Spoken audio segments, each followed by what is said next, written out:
औरत कितनी बेवकूफ होती है। वक्त मिले तो जरूर देख लेना। वह सुबह उठी और प्रार्थना करके रसोई में आ गई।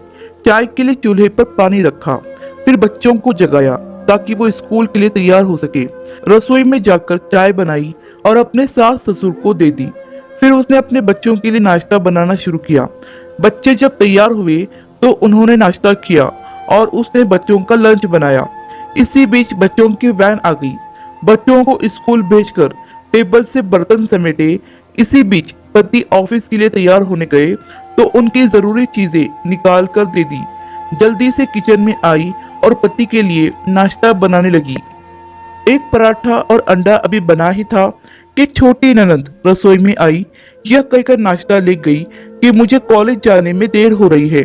उसी समय देवर भी यूनिवर्सिटी जाने के लिए तैयार हो गया। जल्दी से पति और देवर के लिए नाश्ता बनाया और मेज पर रख दिया। 9 बजे पति ऑफिस गया तो उसने आकर टेबल से बर्तन उठाकर सास और ससुर के लिए नाश्ता बनाया। जब तक सास ससुर ने नाश्ता किया तब तक वह रसोई साफ कर बर्तन धो चुकी थी।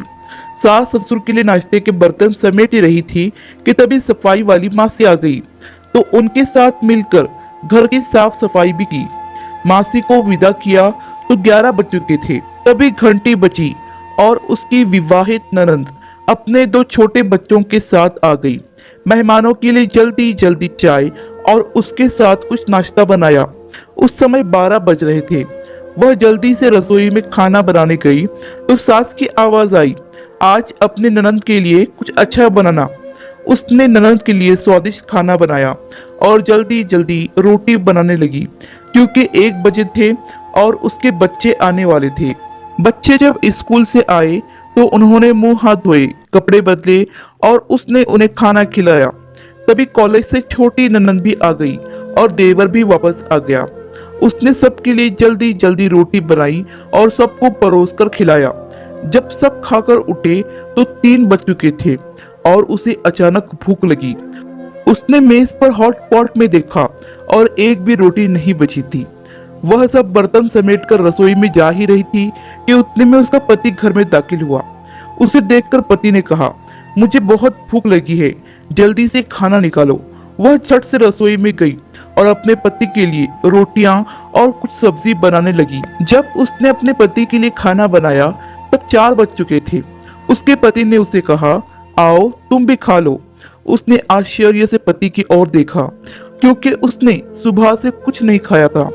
वह पति के साथ खाना खाने बैठ गई।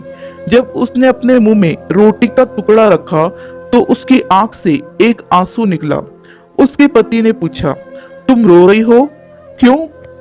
उसने मन में सोचा, मैं इनसे क्या कहूँ, ये क्या जानते हैं कि ससुराल में इतनी मेहनत के बाद मुझे यह रोटी मिलती है जिसे लोग मुफ्त की रोटी कहते हैं। उसने अपने पति को उत्तर दिया, कुछ नहीं। उसके पति ने कहा, स्त्री कितनी बेवकूफ होती है, किसी कारण के बिना ही रोने लगती है। कहानी पसंद आए तो लाइक, सब्सक्राइब और शेयर करना ना भूलें।